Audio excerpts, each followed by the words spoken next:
وَلَقَدْ يَسَّرْنَا الْقُرْآنَ لِلذِّكْرِ فَهَلْ مِن مُّدَّكِرٍ۔ اور ہم نے قرآن کو سمجھنے کے لیے آسان کر دیا، تو کوئی ہے جو سوچے سمجھے۔ صوت القرآن، قرآن کی آواز۔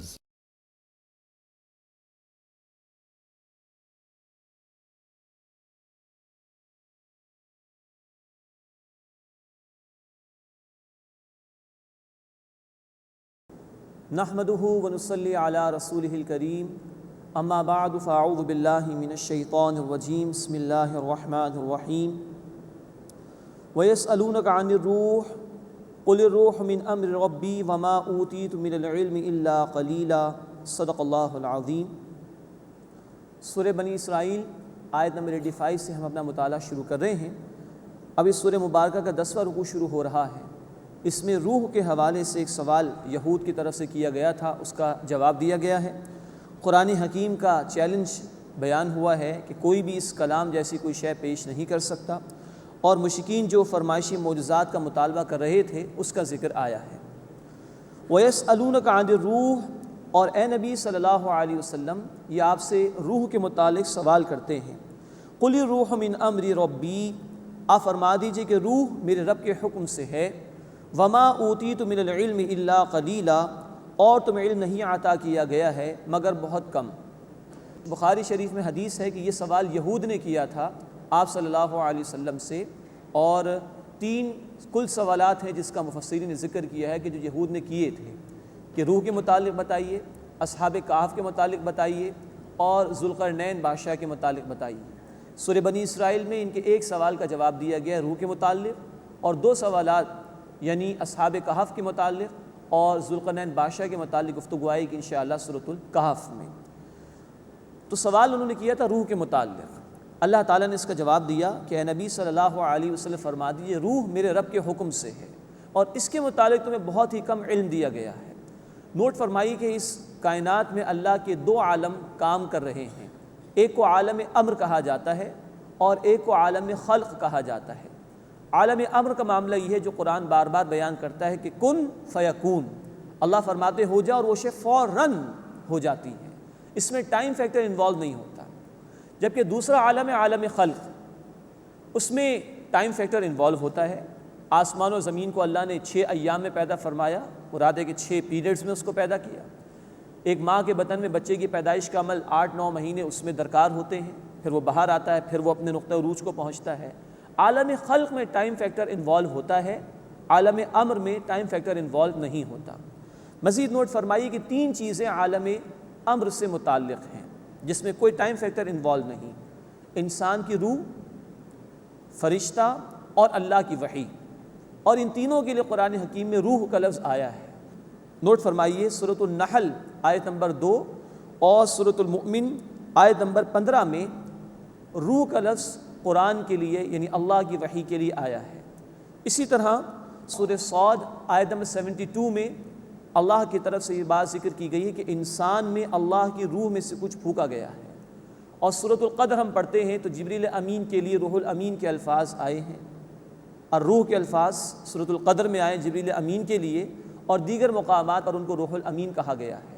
لیکن کیونکہ یہ تینوں چیزیں فرشتہ، وحی اور انسانی روح یہ عالم امر سے متعلق ہیں، اس لیے انسانوں کو اس کی حقیقت معلوم نہیں ہے۔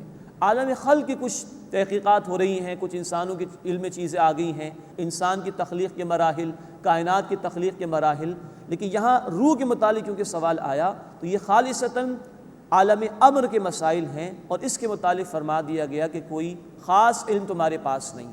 یوں اس سرسری جواب کے بعد ان تمام بحثوں کا دروازہ اللہ تعالیٰ نے بند کر دیا جو تاریخ انسانی میں ہوتی رہیں، اور انسان نے شدید ٹھوکریں اس میں کھائیں۔ وَيَسْأَلُونَكَ عَنِ الرُّوحِ، اور اے نبی صلی اللہ علیہ وسلم آپ سے روح کے متعلق سوال کرتے ہیں۔ قُلِ الرُّوحُ مِنْ أَمْرِ رَبِّي، آپ فرما دیجئے روح میرے رب کے حکم سے ہے۔ وَمَا أُوتِيتُ مِنَ الْعِلْمِ إِلَّا قَلِيلًا، اور تمہیں علم نہیں دیا گیا ہے مگر بہت ہی قلیل۔ وَلَئِنْ شِئْنَا لَنَذْهَبَنَّ بِالَّذِي أَوْحَيْنَا إِلَيْكَ، اور اگر اے نبی صلی اللہ علیہ وسلم ہم چاہیں تو ہم آپ سے لے جائیں وہ وحی جو ہم نے آپ کی طرف کی ہے۔ ثم لا تجد لک بہ علینا وکیلا، پھر آپ اس کے لیے اپنے واسطے کوئی ہمارے مقابلے میں مددگار نہیں پائیں گے۔ اصل میں یہ سنایا جا رہا ہے مشرکین مکہ کو، ان کی طرف سے مطالبات آتے تھے کہ اس قرآن کو بدل دیجئے، کوئی اور شے ہمارے پاس لے کر آ جائیے۔ اللہ تعالیٰ نے واضح طور پر فرما دیا کہ اے نبی صلی اللہ علیہ وسلم اگر اس وحی کو ہم لے بھی جائیں تو پھر ہمارے مقابلے میں آپ کو کوئی مددگار نہیں ہوگا۔ یعنی یہ اشارہ اس بات کی طرف ہے کہ یہ تمام تر وحی اللہ تعالیٰ ہی نے عطا فرمائی ہے۔ اللہ تعالیٰ نے جو کچھ عطا فرمایا اپنے حبیب صلی اللہ علیہ وسلم کو، وہی کچھ وہ آگے بیان کر رہے ہیں، اس میں ان کا اپنا کوئی اختیار نہیں ہے۔ تو فرمایا کہ وَلَئِن شِئْنَا لَنَذْهَبَنَّ بِالَّذِي أَوْحَيْنَا إِلَيْكَ، اور اگر ہم چاہیں اے نبی صلی اللہ علیہ وسلم تو ہم لے جائیں، یعنی سلب کر لیں وہ وحی جو ہم نے آپ کی طرف نازل کی ہے۔ ثم لا تجد لک بہ علینا وکیلا، پھر آپ اپنے واسطے اس کے لیے ہمارے مقابلے میں کوئی مددگار نہیں پائیں گے، الا رحمۃ من ربک، مگر آپ کے رب کی رحمت سے۔ مراد ہے کہ ایسا ہوگا نہیں۔ ان فضلہ کان علیک کبیرا، بے شک اس اللہ کا آپ پر بہت بڑا فضل ہے۔ اللہ تعالیٰ نے گویا اس بات کا اعلان فرما دیا کہ ایسا ہوگا نہیں، لیکن یہ مشرکین مکہ کا رد کر دیا گیا ہے کہ وہ جو مطالبات کر رہے تھے قرآن کے سوا کسی اور چیز کو پیش کرنے کی، اس کا رد اللہ تعالیٰ کی طرف سے کر دیا گیا، اور اللہ نے فرمایا کہ ان فضلہ کان علیک کبیرا، بے شک اے نبی صلی اللہ علیہ وسلم آپ پر آپ کے رب کا فضل بہت بڑا ہے۔ اللہ نے آپ کو خاتم النبیین بنایا، سورۃ الاحزاب آیت نمبر 40 میں یہ ذکر موجود ہے۔ اللہ تعالیٰ نے آپ کو تمام انسانیت کے لیے رسول بنایا، سورۃ الاعراف آیت 158، سورہ سبا آیت نمبر 28 اور سورۃ الانبیاء آیت نمبر 107 میں تفصیل بیان ہوئی۔ اللہ نے آپ پر دین حق کو مکمل فرما دیا، سورۃ المائدہ آیت نمبر 3 میں یہ تفصیل آئی ہے۔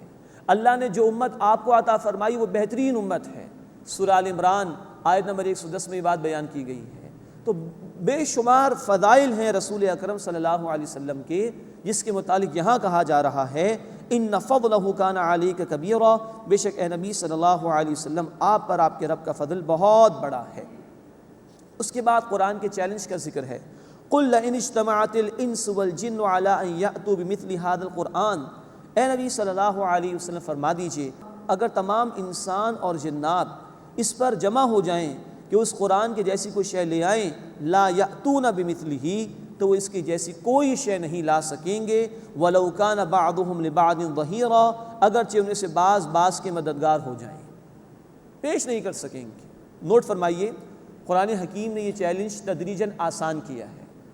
سورہ بنی اسرائیل آیت نمبر 88 اس کا مطالعہ کر رہے ہیں، اور سورہ الطور آیت 34 میں کہا گیا قرآن جیسی کوئی شے پیش کر کے دکھاؤ، اس کے بعد اس کو آسان کیا گیا، اور سورہ ہود آیت نمبر 13 میں کہا گیا 10 صورتیں پیش کر، پھر اور آسان کیا گیا، سورہ یونس آیت 38 میں کہا گیا کہ ایک ہی صورت پیش کر، اور پھر سب سے آخر میں کہا گیا مدنی صورت میں سورۃ البقرہ میں آیت 23 میں کہ قرآن کی کسی صورت جیسی کوئی صورت پیش کر کے دکھا۔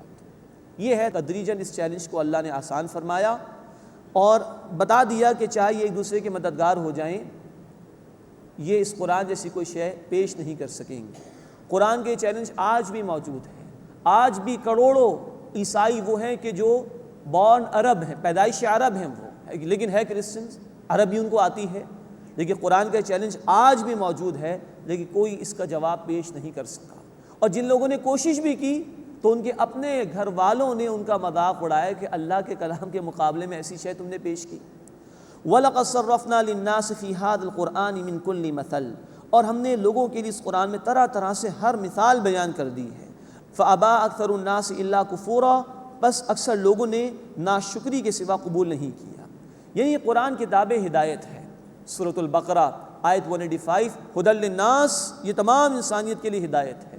تو اللہ نے طرح طرح سے مثالیں اس میں بیان فرمائیں، گزشتہ قوموں کے حالات بھی بیان فرمائے، توحید کی نشانیاں بھی بیان فرمائیں، بار بار بیان فرمائیں، تاکہ انسان کے پاس کوئی دلیل نہیں رہے جھوٹا عذر پیش کرنے کے لیے کہ اللہ میں تیرے کلام کو، میں تیری کتاب کو، میں تیری توحید کو نہیں سمجھ سکا تھا۔ طرح طرح سے بیان فرما دی، لیکن لوگوں کی اکثریت کا معاملہ یہ کہ وہ ناشکری پر اڑے ہوئے ہیں اور حق کو قبول نہیں کر رہے۔ اب اس کے بعد مشرکین مکہ جو مطالبات کرتے تھے اس کا ذکر ہے، 7 مطالبات انہوں نے کیے تھے فرمائش معجزات کے طور پر، اس کا ذکر اس مقام پر آ رہا ہے۔ وَقَالُوا لَن نُؤْمِنَ لَكَ حَتَّى تَفْجُرَ لَنَا مِنَ الْأَرْضِ يَنبُوعًا، اور انہوں نے کہا کہ ہم تم پر ایمان نہیں لائیں گے یہاں تک کہ تم ہمارے لیے زمین سے کوئی چشمہ رواں کر دو، او تکون لک جنت من نخیل وعنب، یا تمہارے لیے کھجوروں اور انگور کا ایک باغ ہو، فتفجر الانہار خلالها تفجیرا، بس ان کے درمیان بہتی نہریں رواں کر دو، او تسقط السماء کما زعمت علینا کسفا، یا جیسے تم کہتے ہو ہم پر آسمان کے ٹکڑے گرا دو، او تأتی باللہ والملائکۃ قبیلا، یا اللہ کو اور فرشتوں کو ہمارے سامنے لے آؤ، او یکون لک بیت من زخرف، یا تمہارے لیے سونے کا ایک گھر ہو، او ترقی فی السماء، یا تم آسمان میں چڑھ کر دکھاؤ، وَلَن نُؤْمِنَ لِرُقَيِّكَ حَتَّى تُنَزِّلَ عَلَيْنَا كِتَابًا نَقْرَؤُ، اور ہم ہرگز تمہارا چڑھنا نہیں مانیں گے مراد آسمان میں جب تک کہ تم ہم پر ایک کتاب نہ لے آؤ جسے ہم پڑھ لیں۔ یہ طرح طرح کے معجزات کے مطالبات انہوں نے کی، فرمائشی معجزات۔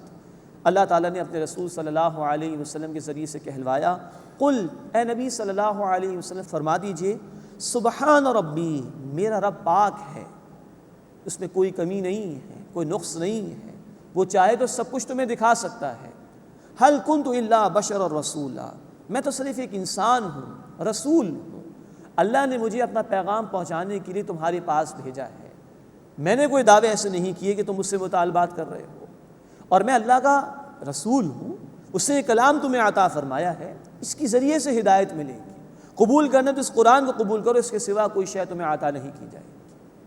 تو یہ تھے مشرکین مکہ کے مطالبات جن کا یہاں قرآن نے ذکر کیا، یہ 7 مطالبات ہے جس کا ذکر آیا، اس کے مقابلے میں کہہ دیا کہ نبی صلی اللہ علیہ وسلم اللہ کے رسول ہیں، ان کی ذمہ داری اللہ کے پیغام کو پہنچا دینے کی ہے، اب جس کو بھی ہدایت چاہیے وہ قرآن کے ذریعے سے ملے گی۔ نوٹ فرمائیے، آج کے دور میں بھی بعض لوگ ہمارے معاشرے میں ہیں جو قرآن کو ناکافی سمجھتے ہیں اور قرآن کے سوا کسی اور شے کے طالب ہو جاتے ہیں، قرآن کو بدلنے کی بات کرتے ہیں۔ اللہ کے رسول صلی اللہ علیہ وسلم نے فرمایا ہے جامع ترمذی کی حدیث میں، وَمَنِ ابْتَغَى الْهُدَىٰ فِي غَيْرِهِ أَضَلَّهُ اللَّهُ، اور جو اس قرآن کو چھوڑ کر اس کے سوا کہیں اور سے ہدایت حاصل کرنا چاہے گا اللہ اس کو گمراہ کر کے چھوڑ دے گا۔ قرآن ہی قرآن اصل ہے، اسی کے ذریعے ہدایت ملے گی، اور جو قبول نہیں کرے گا اس کو گمراہی کے سوا کچھ ہاتھ نہیں آئے گا۔ اس کے بعد اس سورہ مبارکہ کا 11واں رکوع شروع ہو رہا ہے، اس میں رسولوں کے بشر ہونے کا ذکر ہے اور لوگوں کے اعتراض کا جواب دیا گیا ہے، عذاب کی وعیدیں سنائی گئی ہیں اور مرنے کے بعد دوبارہ زندگی کا بیان ہے۔ وَمَا مَنَعَ النَّاسَ أَن يُؤْمِنُوا إِذْ جَاءَهُمُ الْهُدَىٰ، اور لوگوں کو نہیں روکا کسی بات نے کہ وہ ایمان لائیں جبکہ ان کے پاس ہدایت آ گئی، إِلَّا أَن قَالُوا أَبْعَثَ اللَّهُ بَشَرًا رَسُولًا، مگر یہ کہ انہوں نے کہا کیا اللہ نے ایک انسان کو رسول بنا کر بھیجا ہے؟ یہ گمراہی تاریخ میں بہت رہی ہے، لوگوں کے لیے یہ بات مشکل ہو گئی تھی سمجھنا اور قبول کرنا کہ ہمارے جیسا انسان رسول کیسے ہو سکتا ہے۔ دیکھیے نوٹ فرمائیے، اطاعت اصلاً اللہ کی کرنی ہوتی ہے لیکن عملاً اطاعت ہوتی ہے رسول کی۔ سورۃ النساء آیت 64 میں اللہ تعالیٰ نے بات ارشاد فرمائی، وَمَا أَرْسَلْنَا مِن رَّسُولٍ إِلَّا لِيُطَاعَ بِإِذْنِ اللَّهِ، ہم نے کوئی رسول نہیں بھیجے مگر اس لیے کہ اللہ کے حکم سے ان کی اطاعت کی جائے۔ تو عملاً رسول کی پیروی کرنی ہوتی ہے، اور انسانوں کے لیے بات ہمیشہ مشکل رہی کہ اپنے جیسے انسان کی پیروی کرے جس کو اللہ نے رسول بنایا، اس لیے انکار کر دیا کرتے تھے کہ انسان رسول ہو ہی نہیں سکتا۔ یہ ایک رخ ہے رسولوں کے انکار کے حوالے سے، جس کا مقصد ہوتا ہے اطاعت سے فرار اختیار کرنا۔ انسان تابع کرنا نہیں چاہتا اپنے آپ کو اللہ کے احکامات کے، اسی لیے لوگوں نے انکار کیا کہ انسان رسول ہو ہی نہیں سکتا۔ اس کا دوسرا رخ یہ ہے کہ جنہوں نے رسولوں کو مان بھی لیا تو ان کے انسان ہونے سے انکار کر دیا، جیسے عیسائیوں نے کیا کہ عیسیٰ علیہ السلام کو اللہ کا رسول تو مانا لیکن خدا بھی مان لیا، خدا کا بیٹا بھی مان لیا، اللہ کے برابر لے جا کر کھڑا کر دیا، ٹرینٹی کا عقیدہ، تثلیث کا عقیدہ اختیار کر لیا۔ اس کا نتیجہ بھی یہ نکلا جب وہ خدا ہے تو ان کی پیروی تھوڑی ہو سکتی، معاذ اللہ۔ تو یہ دونوں صورتیں گمراہی کی ہیں اور اطاعت رسول سے فرار اختیار کرنے کا یہ بہانہ ہے کہ جنہوں نے دیکھا کہ یہ انسان ہے تو رسول ماننے سے انکار کر دیا، اور جنہوں نے رسول مانا انہوں نے انسان ماننے سے انکار کر دیا۔ بنیادی مقصد یہ تھا کہ لوگ اطاعت کرنا نہیں چاہتے تھے۔ فرمایا کہ وما منع الناس ان یؤمنوا اذ جاءہم الہدی، اور لوگوں کو کسی بات نے نہیں روکا کہ وہ ایمان لائیں جبکہ ان کے پاس ہدایت آ گئی، الا ان قالوا ابعث اللہ بشرا رسولا، مگر یہ کہ انہوں نے کہا کہ کیا اللہ نے ایک انسان کو رسول بنا کر بھیجا ہے۔ اب اللہ نے ایک بڑا خوبصورت جواب دیا اس مقام پر، قل لو کان فی الارض ملائکۃ یمشون مطمئنین، اے نبی صلی اللہ علیہ وسلم فرما دیجئے اگر زمین میں فرشتے ہوتے چلتے پھرتے اطمینان سے رہنے والے، لنزل علیہم من السماء ملکا رسولا، تو ہم ضرور ان پر آسمانوں سے فرشتے رسول بنا کر اتارتے، اس لیے کہ جب زمین پر انسان رہ رہے ہیں تو انسانوں کے لیے رول ماڈل اور نمونہ کوئی انسان ہی بن سکتا ہے۔ اگر اللہ فرشتے کو رسول بنا کر بھیج دے تب بھی لوگ اعتراض کرتے کہ اللہ یہ فرشتہ ہے، اس کو نیند نہیں آتی، اس کو بھوک پیاس نہیں لگتی، اس کے لیے کوئی نکاح کا مسئلہ نہیں، اس کے لیے پیٹ کا مسئلہ نہیں ہے، کمائی کا مسئلہ نہیں ہے، تو یہ تو بڑے مزے میں رہا، ہم نقصان میں رہے، تب لوگ یہ اعتراض کر دیتے۔ تو اللہ نے فرمایا کہ اگر زمین پہ فرشتے رہتے اللہ کسی فرشتے کو رسول بنا کر بھیج دیتا، لیکن کیونکہ زمین پر انسان رہتے ہیں تو انسانوں کی رہنمائی کے لیے اللہ نے انسان کو ہی رسول بنایا ہے۔ ہاں اس رسول میں اور انسانوں میں زمین آسمان کا فرق ہے، اس رسول کو اللہ اپنی وحی عطا فرماتا ہے، وہ رسول اللہ کی خاص نگرانی میں ہوتا ہے، لیکن وہ انسانی سطح پر زندگی بسر کرتا ہے تاکہ لوگوں کے لیے رول ماڈل اور نمونہ بن سکے۔ قل کفی باللہ شہیدا بینی و بینکم، اے نبی صلی اللہ علیہ وسلم فرما دیجئے کہ میرے اور تمہارے درمیان اللہ کافی ہے بطور گواہ کے، انہ کان بعبادہ خبیرا بصیرا، بے شک وہ اپنے بندوں کی خوب خبر رکھنے والا ہے، خوب دیکھنے والا ہے۔ ومن یہد اللہ فہو المہتد، اور جسے اللہ ہدایت عطا فرمائے پس وہی ہدایت پانے والا ہے۔ ومن یضلل، اور جسے وہ اللہ گمراہ فرما دے، فلن تجد لہم اولیاء من دونہ، پس اے نبی صلی اللہ علیہ وسلم آپ ان لوگوں کے لیے اللہ کے سوا کوئی مددگار نہیں پائیں گے۔ وَنَحْشُرُهُمْ يَوْمَ الْقِيَامَةِ عَلَىٰ وُجُوهِهِمْ عُمْيًا وَبُكْمًا وَصُمًّا، اور ہم قیامت کے دن انہیں ان کے چہروں کے بل اندھے اور گونگے اور بہرے اٹھائیں گے۔ بخاری شریف کی حدیث ہے، صحابہ میں سے کسی نے سوال کیا کہ کیا اللہ کے رسول صلی اللہ علیہ وسلم اللہ چہرے کے بل کھڑا کر کے چلائے گا؟ اللہ کے رسول صلی اللہ علیہ وسلم نے فرمایا کہ ہاں، جو اس زمین پر انسان کو پیروں پر چلانے پر قادر ہے وہ اللہ اس بات پر بھی قادر ہے کہ سر کے بل چہرے کے بل انسان کو وہاں پر چلائے۔ اللہ تعالیٰ ان سزاؤں سے ہماری حفاظت فرمائے، اور آج مہلت ہے، اللہ ہمیں اپنے احکامات کو قبول کر کے ان کے تقاضوں پر عمل کرنے کی توفیق عطا فرمائے۔ وَنَحْشُرُهُمْ يَوْمَ الْقِيَامَةِ عَلَىٰ وُجُوهِهِمْ عُمْيًا وَبُكْمًا وَصُمًّا، اور ہم قیامت کے دن انہیں ان کے چہروں کے بل اندھے اور گونگے اور بہرے اٹھائیں گے۔ مَأْوَاهُمْ جَهَنَّمْ، ان کا ٹھکانہ جہنم ہے۔ کلما خبت زدناہم سعیرا، جب کبھی جہنم کی آگ بجھنے لگے گی ہم ان کے لیے اور بھڑکا دیں گے۔ اللہم اجرنا من النار، اے اللہ ہمیں آگ کے عذاب سے محفوظ فرما۔ ذالک جزاؤہم بانہم کفروا بآیاتنا، یہ ان کی سزا ہے کیونکہ انہوں نے ہماری آیات کا انکار کیا۔ وقالوا، اور انہوں نے کہا، اذا كنا عظاما ورفاتا، کیا جب ہم ہڈیاں اور ریزہ ریزہ ہو جائیں گے، اِنَّا لَمَبْعُوثُونَ خَلْقًا جَدِيدًا، تو کیا دوبارہ ہمیں ضرور اٹھایا جائے گا؟ اب اللہ تعالیٰ تبصرہ فرما رہے ہیں اس پر، اولم یروا، کیا انہوں نے دیکھا نہیں، ان اللہ الذی خلق السماوات والارض، کہ اللہ ہے جس نے آسمانوں اور زمین کو پیدا فرمایا، قادر علی ان یخلق مثلہم، اس بات پر قادر ہے کہ ان جیسے دوبارہ پیدا فرما دے۔ وجعل لهم اجلا لا ریب فیہ، اور اس اللہ نے ان کے لیے مقرر کیا ایک وقت اس میں کوئی شک نہیں ہے۔ فَأَبَى الظَّالِمُونَ إِلَّا كُفُورًا، پس ظالم انکار کیے بغیر نہیں رہتے۔ یہ ان لوگوں کا ذکر ہے کہ جو آخرت کا انکار کرنے والے تھے۔ اس کا جواب اللہ تعالیٰ نے دیا کہ وہ اللہ تو وہ ہے کہ جس نے آسمان اور زمین کو پیدا کیا، اس کے لیے تم جیسے انسانوں کو دوبارہ پیدا کرنا کون سی مشکل بات ہے۔ قرآن نے کہا سورۃ النازعات آیت نمبر 27 میں، أَأَنْتُمْ أَشَدُّ خَلْقًا أَمِ السَّمَاءُ، کیا تمہارا پیدا کرنا زیادہ دشوار ہے یا آسمان کا؟ اسی طرح قرآن نے کہا سورۃ المؤمن آیت نمبر 57 میں، لَخَلْقُ السَّمَاوَاتِ وَالْأَرْضِ أَكْبَرُ مِنْ خَلْقِ النَّاسِ، آسمانوں اور زمین کا پیدا کرنا انسانوں کی تخلیق سے زیادہ بڑی بات ہے۔ تو جس اللہ نے اس کائنات کو پیدا کر دیا، جس کی وسعتوں کا تمہیں اندازہ نہیں ہے، بلینز آف گیلیکسیز ہیں، جو ہمارے علم میں اس وقت آ سکی ہیں فقط۔ کیا اس اللہ کے لیے تم جیسے انسانوں کو دوبارہ پیدا کرنا کوئی مشکل بات ہے؟ قادر علی ان یخلق مثلہم، قادر ہے اس بات پر کہ ان جیسے دوبارہ پیدا فرما دے۔ وجعل لهم اجلا لا ریب فیہ، اور اس اللہ نے ان کے لیے مقرر فرما دیا ایک وقت، اس میں کوئی شک نہیں ہے۔ فابى الظالمون الا کفورا، پر ظالم انکار کیے بغیر نہیں رہتے۔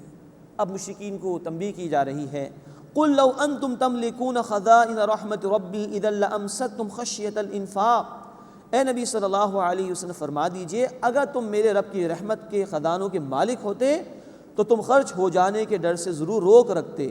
وکان الانسان قتورا، اور انسان بہت تنگ دل ہے۔ یہ مخالفین کو سنایا جا رہا ہے کہ تمہاری کنجوسی کا عالم تو یہ ہے کہ تم اللہ کے راستے میں کچھ خرچ کرنے کو تیار نہیں ہو، اور اگر اللہ تمہیں خزانے عطا فرما دیتا تم تو روک کر رکھ لیتے، کسی کو ایک ٹکا بھی نہ دیتے۔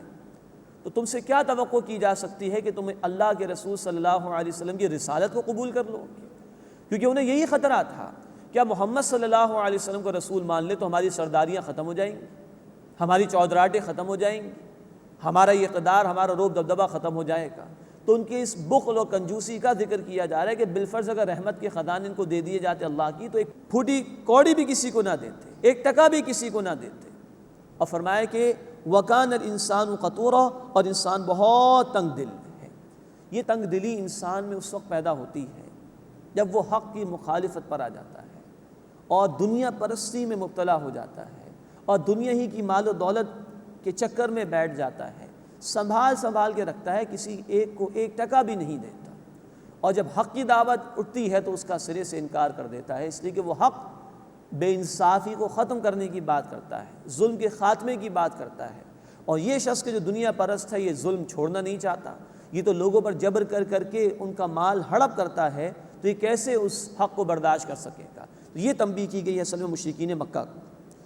اس کے بعد سورہ مبارکہ کا 12واں اور آخری رکوع شروع ہو رہا ہے، اس میں بنی اسرائیل کا پھر ذکر آ رہا ہے، اور ان کو جو اللہ نے نجات عطا فرمائی تھی آل فرعون سے اس کا ذکر ہے، ان کو اللہ نے اقتدار عطا فرما دیا تھا اس کا بھی بیان آ رہا ہے، اور توحید کے حوالے سے بڑی خوبصورت باتیں ہیں جو اللہ تعالیٰ نے سورت کے آخر میں بیان فرمائی۔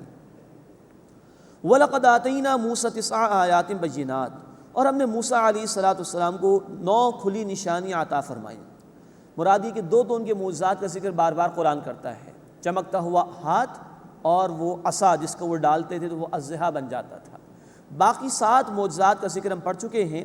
سورۃ الاعراف آیت نمبر 130 اس میں 2 معجزات کا ذکر ہے، اور سورۃ الاعراف آیت 133 اس میں 5 معجزات کا ذکر ہے۔ تو یہ سورۃ الاعراف آیت 130 اور 133 میں 7 باتوں کا ذکر ہے، بقیہ 2 معجزات یعنی چمکتا ہوا ہاتھ اور عصا، اس کا ذکر بار بار قرآن حکیم میں آیا ہے۔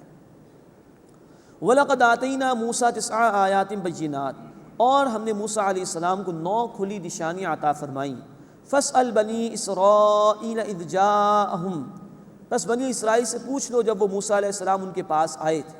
فَقَالَ لَهُ فِرْعَوْنُ، تو فرعون نے ان سے کہا إِنِّي لَأَظُنُّكَ يَا مُوسَىٰ مَسْحُورًا، کہ بے شک میں گمان کرتا ہوں اے موسیٰ کہ تم پر تو جادو کر دیا گیا ہے، معاذ اللہ۔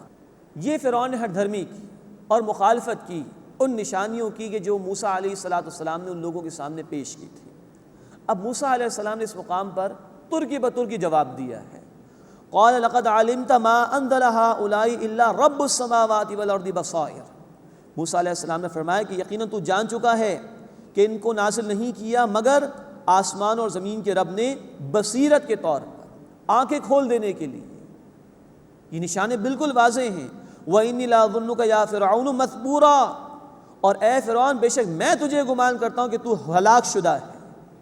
اب یہ ٹٹ فار ٹیٹ والا انداز، ترکی و ترکی جواب دیا ہے موسیٰ علیہ السلام۔ یہ ہے اہل حق کا معاملہ کہ وہ باطل سے ڈرتے نہیں، گھبراتے نہیں، اسی کی ان کی پشت پناہی پر اللہ رب العزت کی مدد موجود ہوتی ہے۔ تو صاف صاف اس سے کہہ دیا کہ میں تو تجھے دیکھتا ہوں کہ تو ہلاک شدہ لوگوں میں سے ہے۔ فَأَرَادَ أَن يَسْتَفِزَّهُم مِّنَ الْأَرْضِ، بس اس نے ارادہ کیا کہ انہیں زمین سے نکال دے، مراد ہے کہ مصر سے نکال دے۔ فَأَغْرَقْنَاهُ وَمَن مَّعَهُ جَمِيعًا، تو ہم نے اسے اور جو اس کے ساتھ تھے سب کو غرق کر دیا۔ یہ تفصیل ہم پڑھ چکے ہیں سورہ یونس آیت نمبر 90 سے لے کے 92 تک۔ وَقُلْنَا مِن بَعْدِهِ لِبَنِي إِسْرَائِيلَ اسْكُنُوا الْأَرْضَ، اور ہم نے کہا اس کے بعد بنی اسرائیل کو کہ تم زمین میں رہو۔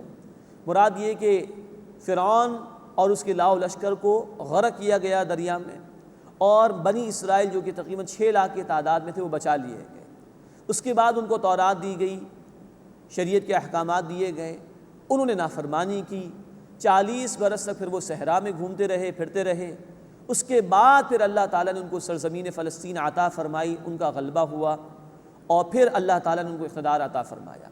فرمائے کہ وَقُلْنَا مِن بَعْدِهِ لِبَنِي إِسْرَائِيلَ اسْكُنُوا الْأَرْضَ، اور ہم نے کہا اس کے بعد بنی اسرائیل کو تم اس ملک میں رہو۔ فَإِذَا جَاءَ وَعْدُ الْآخِرَةِ جِئْنَا بِكُمْ لَفِيفًا، پھر جب آخرت کا وعدہ آئے گا تو ہم تم سب کو لے آئیں گے جمع کر کے۔ اس آیت کے حصے کے متعلق نوٹ فرمائیے، ایک مفہوم تو اس کا یہ کہ جب آخرت برپا ہوگی تو تمام کے تمام انسانوں کو جمع کر دیا جائے گا، اس کا ایک سرسری مفہوم تو یہ ہے۔ لیکن نوٹ فرمائیے یہاں خطاب بنی اسرائیل سے ہو رہا ہے، کچھ خاص ان کو جمع کرنے کا معاملہ ہے، اور لفظ آیا لفیفہ، جبکہ عام طور پر قیامت کے برپا کیے جانے کے حشر کا لفظ آتا ہے، نحشرہم، ہم انہیں جمع کریں گے، یہ الفاظ آتے ہیں۔ تو ایک رائے مفسرین کی یہاں پر یہ ہے کہ اس سے مراد یہ ہے کہ قیامت سے پہلے بنی اسرائیل کے یہودی ایک ہی جگہ جمع کیے جائیں گے اور ان کو برباد کیا جائے گا، ہلاک کیا جائے گا۔ یہ وہ لوگ تھے کہ جن کے آخری رسول تھے عیسیٰ علیہ السلام۔ اس وقت ان یہود نے عیسیٰ علیہ السلام کا انکار کیا اور اپنے بس پڑتے ان کو سولی دینے کی کوشش کی، تو گویا اللہ کے عذاب کے مستحق ہو گئے تھے، جس کو عذاب استیصال کہا جاتا ہے۔ پوری قوم مٹا دی جاتی ہے جو نافرمان ہوتی ہے۔ ان کی سزا کو اللہ نے پوسٹ پون کر دیا تھا۔ اسی سورہ بنی اسرائیل کے آغاز میں ہم پڑھ چکے ہیں پہلے رکوع میں کہ ان کو مہلت دی گئی تھی کہ اگر یہ محمد کریم صلی اللہ علیہ وسلم کی رسالت کو مان لیں تو اللہ یہ سزا ان پر سے ختم فرما دے گا۔ انہوں نے نبی صلی اللہ علیہ وسلم کا بھی انکار کیا اور نبی صلی اللہ علیہ وسلم کے خلاف سازشیں بھی کی، ان کی سزا باقی ہے۔ چنانچہ نوٹ فرمائی، جب قوموں کو ہلاک کیا جاتا تھا تو رسول زمین پر ہوتے تھے، ان کو بچا لیا جاتا تھا۔ ان کے آخری رسول عیسیٰ علیہ السلام، ان کو اللہ نے آسمانوں پر اٹھا لیا۔ قرآن حکیم میں اشارے اور احادیث میں کئی احادیث موجود ہیں کہ قیامت سے پہلے عیسیٰ علیہ السلام دوبارہ تشریف لائیں گے اور ان کی قیادت میں مسلمان جنگ کریں گے، اور وہ حق اور باطل کا آخری معرکہ ہوگا، جس کو احادیث کی کتابوں میں الملحمۃ العظمیٰ، بہت بڑی جنگ اور اس کا سلسلہ کہا گیا ہے، جسے بائبل میں آرمگڈون کہا گیا ہے۔ وہ حق اور باطل کا آخری معرکہ ہوگا۔ عیسیٰ علیہ السلام مسلمانوں کی قیادت کریں گے، اور دجال بھی قتل کیا جائے گا جو کہ یہودیوں کا ہی ایک لیڈر ہوگا، اور تمام یہودی قتل کیے جائیں گے، اور دجال کو قتل کریں گے عیسیٰ علیہ السلام مقام لد پر، یہ حدیث میں ذکر ہے، اور آج اسرائیل میں لڈا ایئرپورٹ ان کا بہت مشہور ہے۔ یہ تفاصیل احادیث میں ہمیں ملتی ہیں۔ تو یہاں یہ اشارہ ہے کہ جو یہودی عیسیٰ علیہ السلام کے زمانے میں تھے ان کا تو معاملہ ختم ہو گیا، لیکن ان کے بعد جو ان کی نسل چلی ہے، جس نے انکار کیا ہے رسول کریم صلی اللہ علیہ وسلم کا، اور مسلمانوں کے دشمن وہ ہمیشہ رہے ہیں، ان پر سزا کا واقع ہونا باقی ہے۔ قیامت سے پہلے تمام یہودی ایک جگہ جمع ہوں گے اور ان پر وہ آخری سزا نافذ ہوگی جو عذاب استیصال کہلاتی ہے۔ نوٹ فرمائیے کہ اسرائیل کی ریاست جو آج امریکہ اور برطانیہ کے آشرواد کی وجہ سے قائم ہے، یہودی اس سے پہلے دنیا میں تتر بتر تھے، سکیٹرڈ تھے، اب وہ اسی اسرائیل کی ریاست میں جمع ہو رہے ہیں۔ اللہ کی مشیت ہے، اللہ کی پلاننگ ہے، ایک جگہ جمع کرے گا اللہ ان سب کو جب اس کا آخری وعدہ آئے گا، یعنی آخری سزا کا وعدہ، اور سب کو برباد کر دے گا، اور بالآخر پوری روئے ارضی پر اسلام کا غلبہ ہو جائے گا۔ یہ تفاصیل احادیث میں موجود ہیں۔ تو یہاں کیونکہ خاص طور پر بنی اسرائیل سے خطاب ہے، تو ایک رائے مفسرین کی یہ بھی ہے کہ فَإِذَا جَاءَ وَعْدُ الْآخِرَةِ، بس جب آخری وعدہ آ جائے گا، جِئْنَا بِكُمْ لَفِيفًا، ہم تم سب کو سمیٹ کر لے آئیں گے، اور آخری سزا کا ان پر نفاذ ہوگا یہود پر۔ وَبِالْحَقِّ أَنزَلْنَاهُ وَبِالْحَقِّ نَزَلَ، اور ہم نے اس قرآن کو حق کے ساتھ نازل کیا ہے، اور یہ حق ہی کے ساتھ نازل ہوا ہے۔ یہ ہے زور جو اللہ نے اس مقام پر دیا ہے۔ یہ کتاب محفوظ ہے مکمل طور پر۔ سورۃ الحجر آیت نمبر 9 میں اللہ تعالیٰ نے فرمایا اِنَّا نَحْنُ نَزَّلْنَا الذِّكْرَ وَإِنَّا لَهُ لَحَافِظُونَ، بے شک ہم نے اس الذکر یعنی قرآن کو نازل کیا ہے اور ہم اس کی حفاظت کرنے والے ہیں۔ تو یہاں پر بھی اللہ نے فرمایا کہ یہ حق کے ساتھ ہم نے نازل کیا ہے اور یہ حق ہی کے ساتھ نازل ہوا، اس پر باطل کہیں سے غالب نہیں آ سکتا، اس کے معنی اور مفہوم کو گڑبڑ نہیں کیا جا سکتا، اس کے احکامات کو ناکام نہیں کیا جا سکتا۔ وَمَا أَرْسَلْنَاكَ إِلَّا مُبَشِّرًا وَنَذِيرًا، اور اے نبی صلی اللہ علیہ وسلم ہم نے آپ کو بشارت سنانے والا اور خبردار کرنے والا بنا کر بھیجا ہے۔ یہ آپ کا بنیادی کام ہے کہ آپ ماننے والوں کو بشارت دیجئے، گڈ نیوز سنائیے، اور انکار کرنے والوں کو خبردار کیجئے، وارن کیجئے۔ وَقُرْآنًا فَرَقْنَاهُ لِتَقْرَأَهُ عَلَى النَّاسِ عَلَى مُكْثٍ، اور قرآن ہم نے جدا جدا کر کے، مراد تھوڑا تھوڑا کر کے نازل کیا اے نبی صلی اللہ علیہ وسلم، تاکہ آپ لوگوں پر ٹھہر ٹھہر کر پڑھیں۔ وَنَزَّلْنَاهُ تَنزِيلًا، اور ہم نے آہستہ آہستہ اسے نازل کیا ہے۔ یہ اشارہ ہے قرآن حکیم کے نزول کی طرف کہ اللہ نے تدریجاً اس کے احکامات عطا فرمائے۔ نوٹ فرمائی کہ قرآن حکیم دو اعتبارات سے نازل ہوا۔ ایک کو کہا جاتا ہے انزال، یکدم، سورۃ القدر میں اس کا ذکر ہے، اِنَّا أَنزَلْنَاهُ فِي لَيْلَةِ الْقَدْرِ، بے شک اسے ہم نے یعنی قرآن کو شب قدر میں نازل کیا، ایک ہی دفعہ میں۔ یہی ذکر ہے سورۃ البقرہ آیت 185 میں، شہر رمضان الذی انزل فیہ القرآن، رمضان کا مہینہ وہ ہے جس میں قرآن نازل کیا گیا۔ تو ایک ہی رات میں، ایک ہی دفعہ میں لوح محفوظ سے پہلے آسمان دنیا پر پورا قرآن نازل ہوا، اور اس کے بعد تھوڑا تھوڑا کر کے رسول کریم صلی اللہ علیہ وسلم پر تقریباً 22-23 برس میں نازل ہوا۔ اس تھوڑے تھوڑے نزول کو تنزیل کہا جاتا ہے۔ انزال یکدم نازل ہونا، تنزیل تھوڑا تھوڑا کر کے نازل ہونا۔ تو یہاں فرمایا کہ وَقُرْآنًا فَرَقْنَاهُ لِتَقْرَأَهُ عَلَى النَّاسِ عَلَى مُكْثٍ، اور قرآن اے نبی صلی اللہ علیہ وسلم ہم نے جدا جدا کر کے تھوڑا تھوڑا کر کے نازل کیا تاکہ آپ ٹھہر ٹھہر کر لوگوں پر پڑھیں۔ وَنَزَّلْنَاهُ تَنزِيلًا، اور ہم نے اسے آہستہ آہستہ نازل کیا۔ یہی قرآن کا ادب ہے کہ اس کو ٹھہر ٹھہر کر آرام آرام سے پڑھنا چاہیے۔ سورۃ المزمل آیت نمبر 4 میں الفاظ ہیں وَرَتِّلِ الْقُرْآنَ تَرْتِيلًا، قرآن کو ترتیل کے ساتھ پڑھو، ٹھہر ٹھہر کر پڑھو، آرام آرام سے پڑھو، اس کا اثر لیتے ہوئے پڑھو، اس کو سمجھتے ہوئے پڑھو، ہدایت کی طلب سے پڑھو، اور پھر اس کا تقاضا ہے کہ اس پر عمل کرو۔ یہ ہے قرآن حکیم کی تلاوت کا ادب۔ جلدی جلدی تلاوت کرنے میں بہت سی غلطیاں ہو جاتی ہیں، معانی بدل جاتے ہیں، ثواب کے بجائے گناہ لازم آ جاتا ہے۔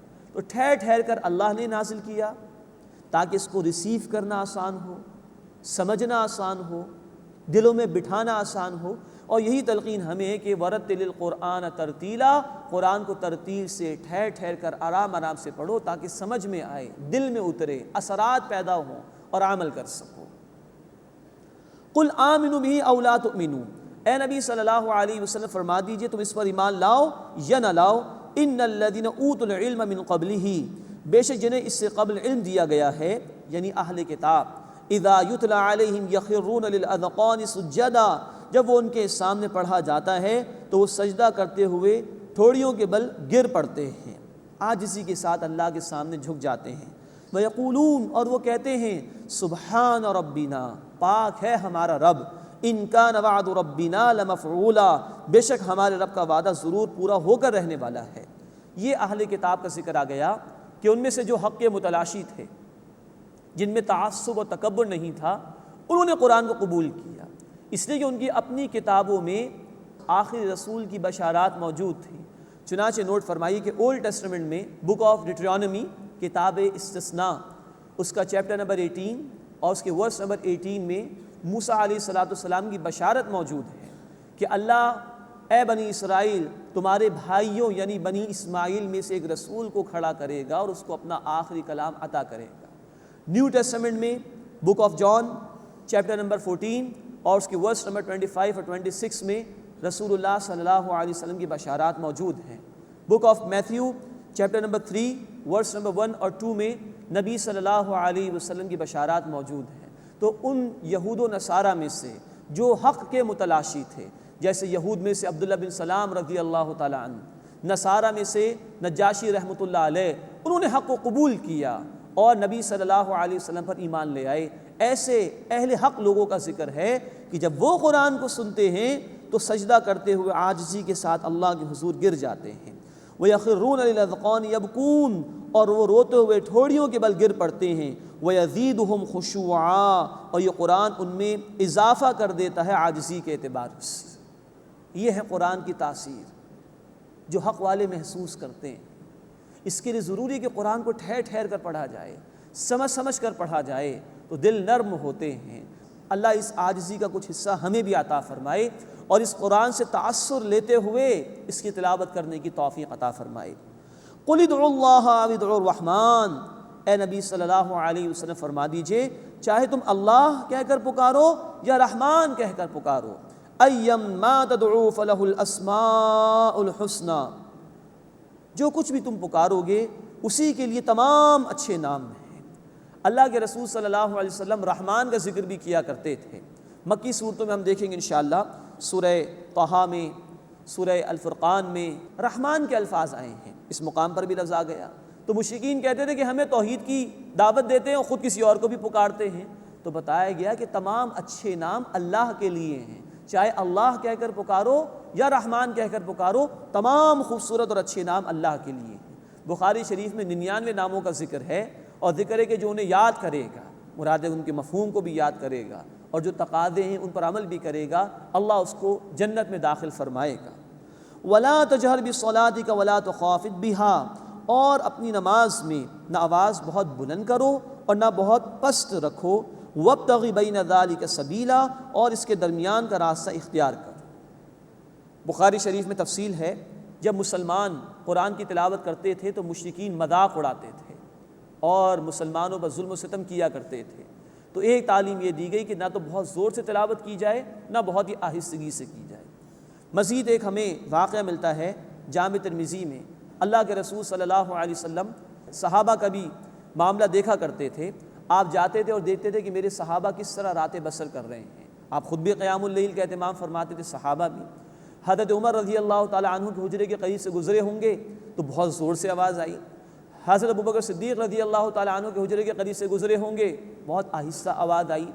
اگلے دن آپ صلی اللہ علیہ وسلم نے ان سے پوچھا، آپ صحابہ کے احوال پوچھا کرتے تھے، پوچھا اے عمر رضی اللہ تعالیٰ عنہ اتنی زور سے کیوں تلاوت کر رہے تھے؟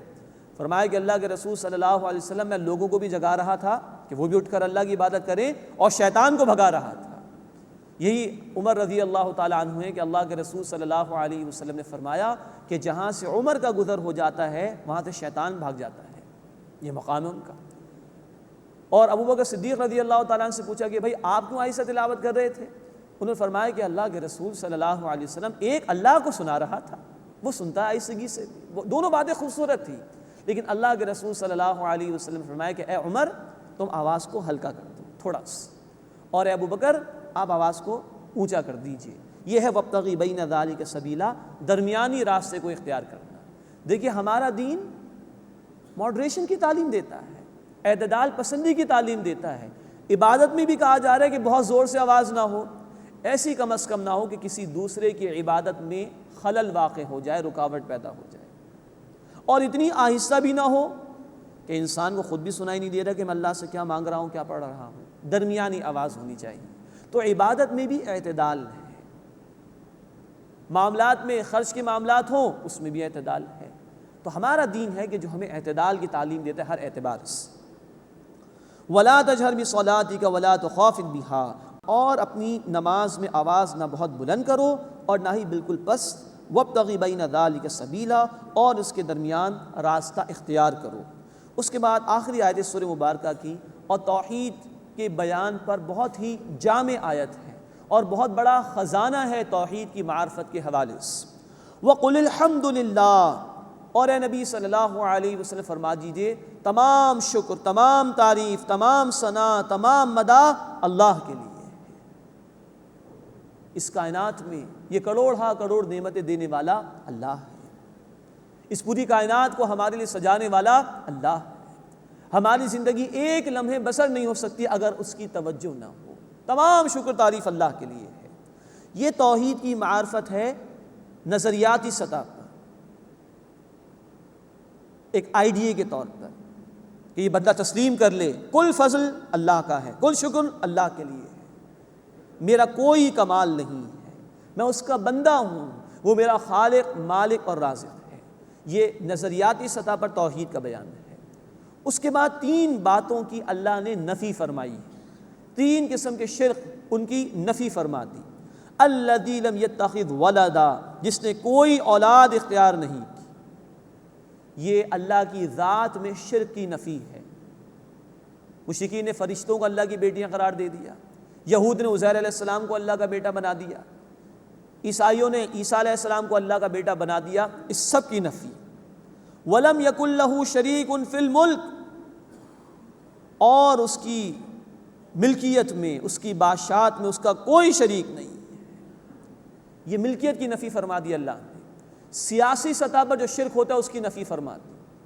حاکمیت اللہ کے لیے 3 دفعہ قرآن نے کہا، سورۃ الانعام آیت 57، سورہ یوسف آیت 40 اور سورہ یوسف آیت 67 میں ان الحکم الا للہ، حکم کا اختیار فقط اللہ کے لیے ہے، سروری زیبا فقط الذات بے ہمتا کو ہے، حکمراں کوئی باقی بتانے آزر،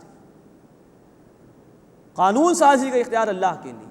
اللہ کے مقابلے میں کسی اور کو حاکم مان لیا جائے، اللہ کے مقابلے میں کسی اور کو قانون ساز، لا گیور مان لیا جائے، شرک ہے۔ اس کی نفی کامل نفی۔ وَلَمْ يَكُنْ لَهُ شَرِيكٌ فِي الْمُلْكِ، اور اس کی ملکیت میں، اس کی بادشاہت میں کوئی اس کا شریک نہیں۔ تیسری نفی مذہبی سطح پر جو شرک ہوتا ہے اس کی ہے۔ وَلَمْ يَكُنْ لَهُ وَلِيٌّ مِّنَ الذُّلِّ، اور کمزوری کے سبب اس کا کوئی دوست نہیں ہے۔ جھوٹے خداؤں کا تصور، جیسے مشرکین کہتے تھے کہ یہ تو ہمارے سفارشی ہوں گے اللہ تعالیٰ کے ہاں، اللہ ہے سب سے اوپر، اللہ ہی وہ کہتے تھے، لیکن کچھ اور بھی ہیں جن کو اللہ نے اختیارات دے رکھے ہیں، وہ اللہ کے بڑے چہیتے ہیں، معاذ اللہ، قطعاً نہیں۔ ہاں اللہ کے رسول، اللہ کے نیک بندے، اللہ انہیں پسند فرماتا ہے، وہ اللہ کے اطاعت گزار تھے، لیکن اللہ کی یہ محبت، اللہ کی یہ دوستی کسی سے کسی کمزوری کی وجہ سے نہیں۔ مذہبی سطح کی شرک کی نفی، شفاعت باطلہ کی نفی، یہ 3 اعتبارات سے شرک کی نفی ہو گئی۔ لم یتخذ ولدا، اس نے کسی کو اولاد نہیں بنایا، ولم یکن لہ شریک فی الملک، اس کی بادشاہت میں، اس کی ملکیت میں کوئی شریک نہیں، ولم یکن لہ ولی من الذل، اور کمزوری کے سبب کوئی اس کا دوست نہیں۔ ہاں وہ محبت اس لیے اپنے نیک بندوں سے کرتے ہیں کہ وہ اس کے اطاعت گزار ہیں۔ اب 5ویں بات آ رہی ہے اس سورہ مبارکہ کی اس آخری آیت میں، عملی سطح پر توحید کا بیان۔ آیت شروع ہوئی تھی الحمدللہ، یہ نظریے کی سطح پر توحید ہے، شکر گزاری اسی کے لیے، احسان مانو اس کا۔ اب عملی سطح پر توحید کا تقاضا کیا ہے؟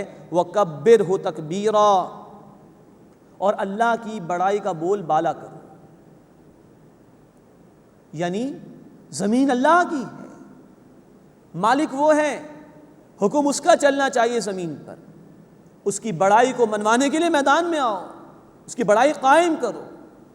یہی وہ بات تھی جو سورہ المدثر میں بالکل ابتدائی دور میں یہ وحی نازل ہوئی نبی صلی اللہ علیہ وسلم پر، اور سورۃ المدثر آیت نمبر 3 میں کہہ دیا گیا وَرَبَّكَ فَكَبِّرْ، اے نبی صلی اللہ علیہ وسلم اپنے رب کی بڑائی کا بول بالا کیجئے۔ مراد ہے کہ زمین پر کچھ جھوٹے معبود کھڑے ہو گئے ہیں بن کر، کچھ لوگوں نے خدائی کا دعویٰ کر لیا ہے، کچھ لوگ قانون ساز بن گئے ہیں، نہیں، ان کا اختیار نہیں ہے۔ وَكَبِّرْهُ تَكْبِيرًا، اور اے نبی صلی اللہ علیہ وسلم آپ اس رب کی بڑائی کا بول بالا کیجیے۔ اب یہ ذمہ داری امت پر ہے، یہ ہے توحید کا عملی تقاضا۔ توحید صرف کسی عقیدے کو مان لینے کا نام نہیں، اس کی بنیاد پر پورے نظام کو قائم کرنے کا مطالبہ ہم سے ہے۔ سورہ شورا آیت نمبر 13، اقیم الدین، دین کو قائم کرو۔ سورہ المائدہ آیت نمبر 8، سورۃ النساء آیت 135، اللہ کے گواہ بن کر کھڑے ہو جاؤ، عدل کا نظام قائم کرو۔ یہ 23 برس کام کیا رسول اکرم صلی اللہ علیہ وسلم نے، یہ تقاضا ہم سے ہے۔ تو 5 باتیں توحید کے حوالے سے اس آیت مبارکہ میں آئیں، اللہ ہمیں ان تقاضوں پر عمل کرنے کی توفیق عطا فرمائے۔ وآخر دعوانا ان الحمد للہ رب العالمین۔